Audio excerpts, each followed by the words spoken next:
养育小孩火气到底大不大？你觉得在大马这些老一辈或者是家长，像我们这样中年人，对待小孩的火气怎样？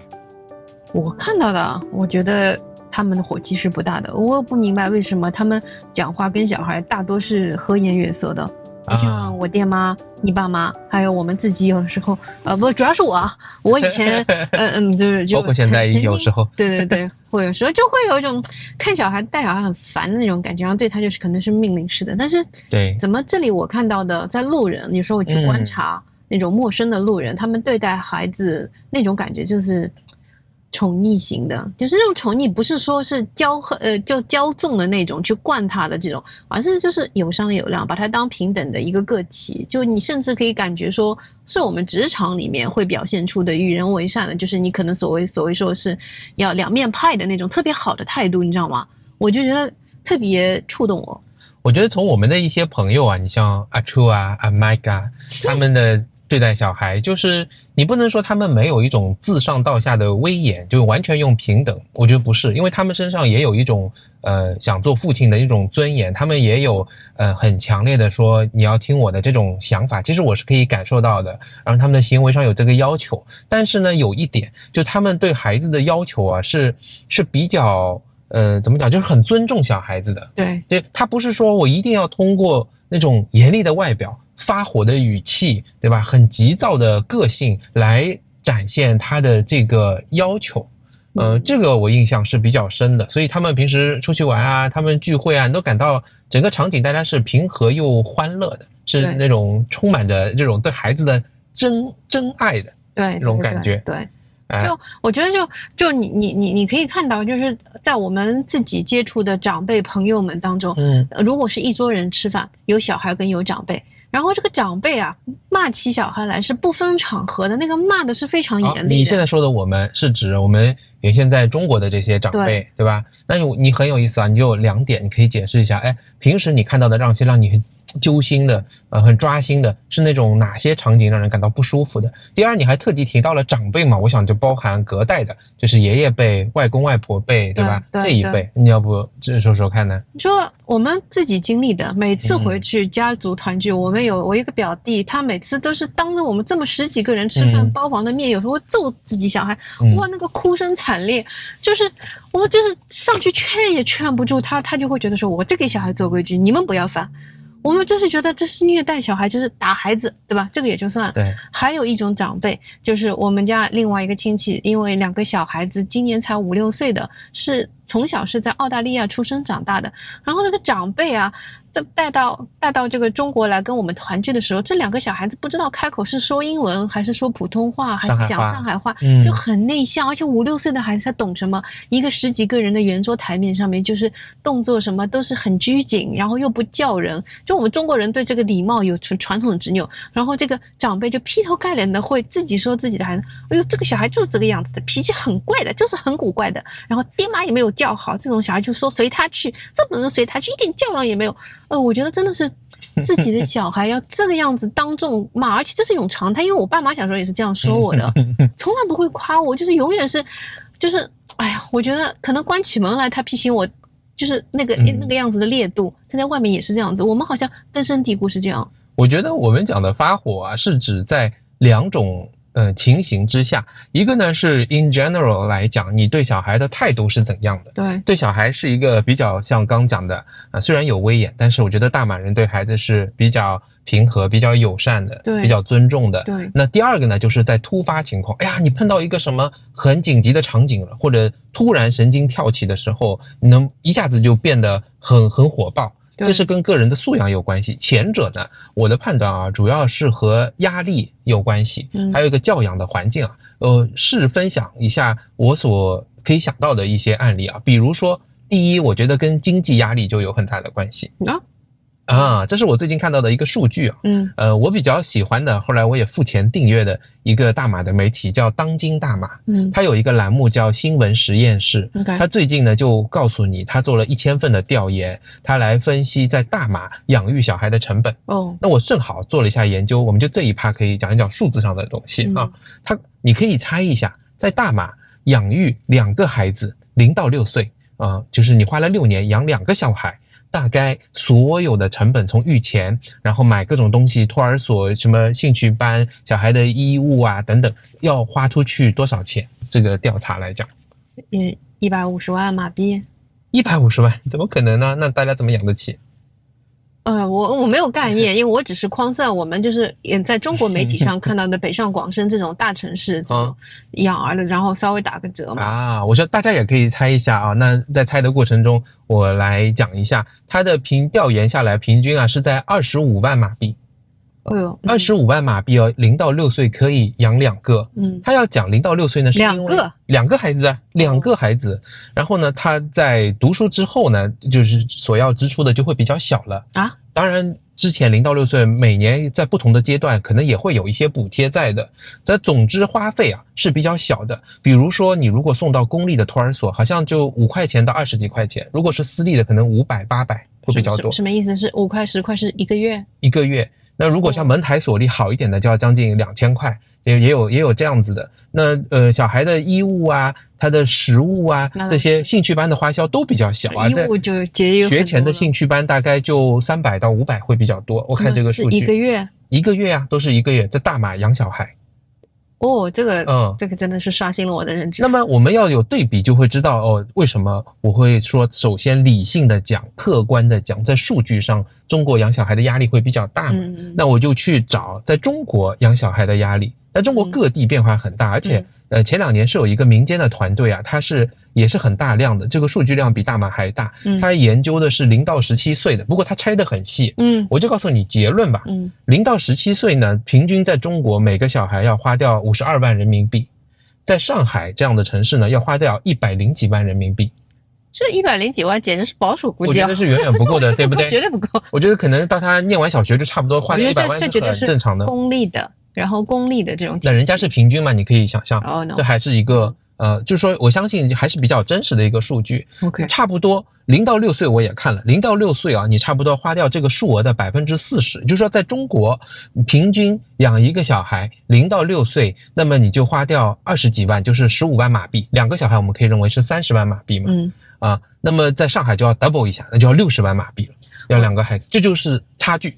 我觉得你这个就提醒我，因为前阵子我们认识了个新朋友嘛，那个新朋友孩子他是马来西亚人，他孩子才6个月，然后6个月这种概念，在我们中国至少就我所知道，在上海这个区域是没有什么 daycare 这种托管的，一般是要到小孩到18个月到24个月。他说他6个月就可以送孩子去 daycare， 而且是可以从早上8点一直照看到可能晚上的5、6点钟，就是你父母完全是可以很放心的。你如果是一个工作女性，然后双职工的家庭，我们完全没有后顾之忧。可是你在中国，你要想到这一块的育儿成本，其实是要牺牲家里面的一个妈妈或者一个爸爸的收入，然后在家全职带娃，因为就是没有这样的 daycare， 然后他这样1个月的费用，也就是他说2500马币，对不对？对，这个其实在大马来讲是这样的，而且它的数据我们看所有人平均的家庭收入整个社会的结构其实会比在中国稳定的多，哪怕比上海也要稳定，因为大马全国平均的家庭的收入有6000多马币了。上海可能人家研究好一点的数据，年的家庭收入小几十万吧，其实未必来讲就所有人都有大马这么好。就是同样我们是大马就放到雪龙和这个吉隆坡和雪兰莪嘛。对。那么第二一个呢，就是0到6岁学前，它占到你家长的这个收入要花掉多少？反正有一个报告啦，就是新加坡和丹麦这样比较发达的地方，就他们只要花掉家庭收入的6%就可以把小孩养起来，要加上政府的补贴。对，大马要花掉20几、25左右。政府补贴比较少，对吧？不是，就是说一个是成本相对高，有可能是补贴少嘛，因为新加坡一定是大量的补贴嘛。对，因为我以前的团队里面有一个新加坡的一个女孩子，然后她就去生娃了嘛，她生完之后3个月她就回来上班了，我就很惊讶，我说因为她是小夫妻2个人都是原先的就是新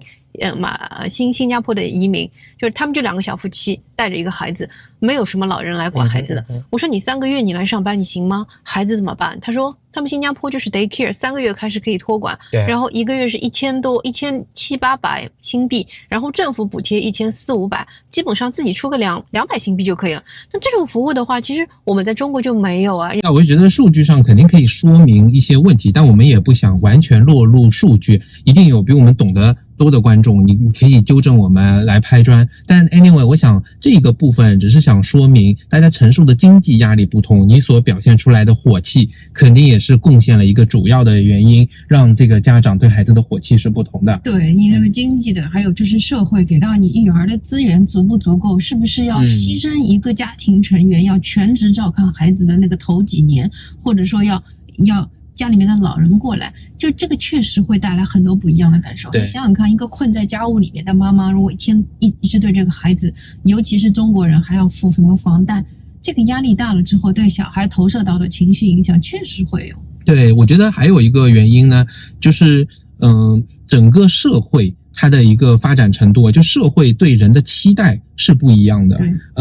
不是说你这个经济发达了或者育儿成本低了就一定不会有这种紧张的气氛在。像我们前阵子跟朋友相处，他告诉我们他们认识的很多韩国的妈妈，你看来大马呀，这个到泰国去生活啊，因为他们在韩国生活，就孩子的学业压力是很大很大的。那家庭关系可以想象也是很紧张的，再加上传统的社会之间的阶层造成的一些影响，所以有很多地方是又发达但人不一定开心的。这个就很多，我有说了就得罪人，我们就不具体列举了。有很多地方，大家的社会关系没有这么紧张，我对人没有这么高的期待嘛。那我觉得对孩子何必要这样的凶呢？你对他发那么大火干嘛嘛？我一个朋友，我再讲一句，我一个朋友在槟城，他就跟我讲，他认识一个孩子，他们他就说，哎呀，你高中毕业了，接下来要不要考大学啊？他说我不用考了，反正我家里的家业，这个就是也不是什么家业，就是那种小的 SME， 说我继承一下，我早一点去做生意，收入也会不错，跟那些大学毕业的不会差很多嘛。我觉得那你看从结果上来看，那家长为什么要对孩子这么的凶，给他提出什么样过高的期望来要？人家在这个大马社会他已经 proven 了，你不需要就所谓叫瞎有瞎路，对吧？各种成功都可以到达人生过完，然后安乐的过完这一生就可以，他没有很大的所谓的要超越别人的这种竞争感，以及一定要达到某一个物质层面上才可以算作成功的这种狭隘的定义。我觉得这里关于把人生过好就是一个很大的成功，这种价值观是我们比较缺乏的。这个是最难能可贵的。因为如果一个国家啊，它很发达，它很为人民着想的话，它的医疗教育啊，住房啊，它这些底层安全网肯定会帮你托起来，但不是在所有的社会托起来人就会过得很开心。有些社会就是对吧，他就是有这种快乐的哲学，他就是觉得我要过出很高质量的一生，然后开开心心的就好了。这可真不是一个哪都有的一种哲学。是的，整个社会你看它是一个多子化的家庭，还是很明显的。我们的认识的马来西亚的朋友家里面基本上都是起码2个孩子，然后单孩家庭确实比较少。然后你看我们儿子学校里面的那些马来西亚同学家里面也是好多的那种兄弟姐妹，就是我不明白马来西亚人为什么他们愿意去生孩子。因为对我来说的话，我其实是丁克的想法，我曾经我们生孩子，我们讲很坦白，我们结婚7年才有了孩子。那 triggering event 就是因为你妈妈那时候得了个中风，她讲了一句话，她说哎呀我还没有看到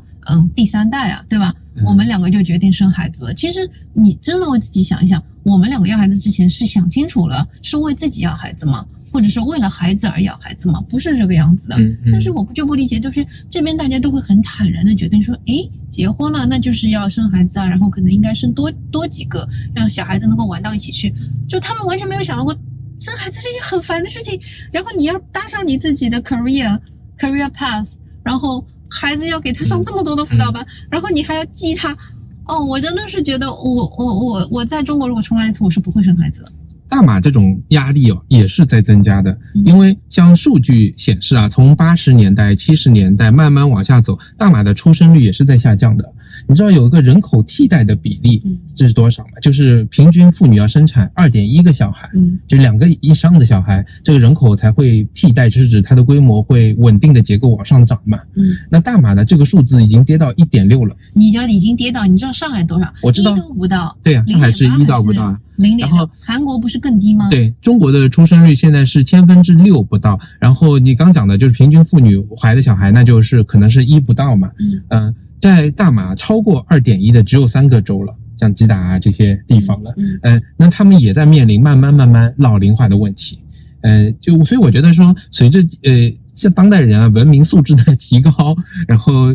以前李光耀不也讲了，这是一个比较难避免的一个趋势。不过大家还是挺爱生小孩，我觉得这个也挺好的，这个社会看着挺和谐的，然后有很多小孩结构挺稳定的。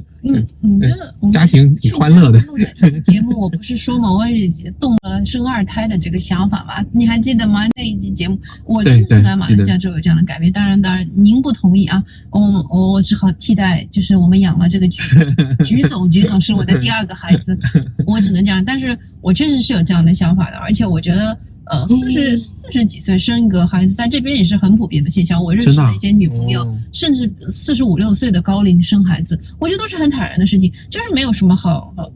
焦虑，没有什么好去激的。他们也是很佛系的想法，就是觉得说，我要养孩子，就是把一个生命孕育出来，我陪伴他长大就可以了。至于他学业，如果他是这方面天赋过人，我会陪他，我会培养他。我们没有什么生一个孩子要改变命运，然后他要给我养老哦，然后对我很孝顺哦，百善孝为先。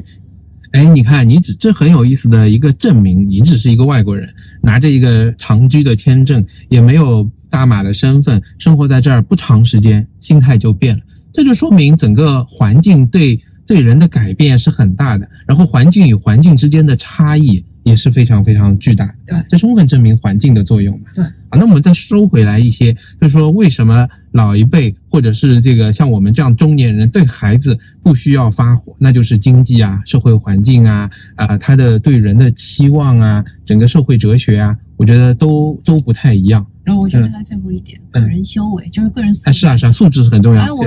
是素质有的时候是，特别是这个心情烦闷的时候，素质就特别差。这我承认。但是呢，我爹妈是素质，他永远心情不好，你知道，我不觉得我爸妈有什么快乐的时候。当然，我还是有一点，我现在我也在进步，对吧？就是说，这种戾气我也不知道是从哪里来。所以我说分2层嘛，一个就是 in general， 一个就是突发的。in general 就是你平时的修为，它是受理性的控制的。然后那种突发的，其实你很难控制，就像你饿了以后，一下子就很想吃东西，是很难控制。而且就是说我如果观察我爸妈和我自己以前的一些这种遗留的这种坏毛病，就是有父母容易有一种根深蒂固的感觉，我说的一切都是对的。